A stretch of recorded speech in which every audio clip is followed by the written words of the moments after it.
A convicted murderer was put to death in Tennessee's electric chair Thursday, becoming the state's fifth prisoner over 16 months to choose electrocution over the state's preferred method of lethal injection.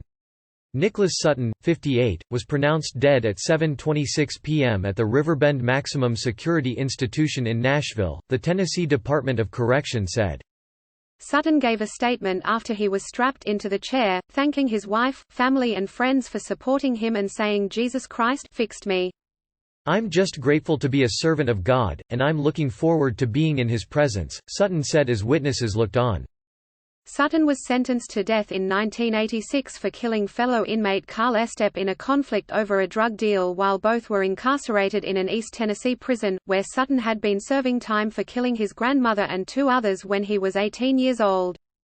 Sutton's supporters, including several family members of his victims and prison workers, had asked Governor Bill Lee to commute his sentence, saying Sutton had rehabilitated himself in prison and was not the same man who first entered prison 40 years ago.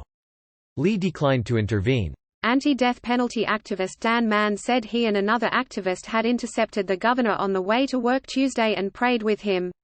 "He asked us to pray for him because it was such a difficult decision," Mann said. But Lee said Wednesday that he would not intervene in the execution. And two last-ditch appeals to the U.S. Supreme Court were denied Thursday evening. The justices, in an emailed statement, gave no explanation for their decision not to step in, according to the Associated Press.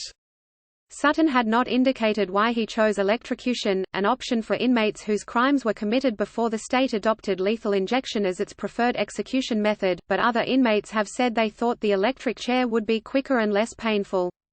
Expert witnesses testifying in 2018 on behalf of Tennessee inmates challenging the state's three-drug lethal injection protocol said the mix of drugs would cause sensations of drowning, suffocation and chemical burning while rendering them unable to move or call out.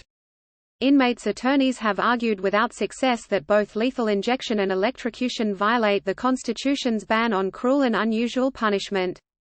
The electric chair fell out of favor in the 1990s following several gruesomely botched executions, including a Florida execution where smoke and flames shot from the head of the condemned inmate.